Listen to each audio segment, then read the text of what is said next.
Sok szeretettel üdvözlök mindenkit a mostani alkalmon.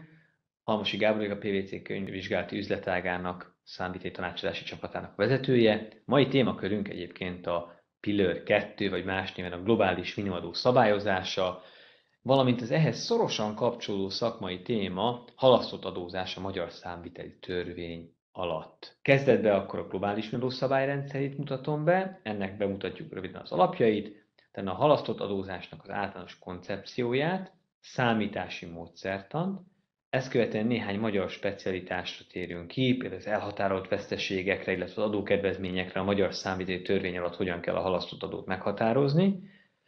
Megnézzük, hogy miben különbözik a nemzetközi pénzügyi számviteli és beszámolási sztenderdek alapján, azaz az IFRS-ek alapján a halasztott adószabályozás a magyar számvitelitől, és megnézzünk még néhány gyakorlati kihívást, amikor összekapcsoljuk a globális minimumadó, valamint a halasztott adózás kapcsán tanultakat.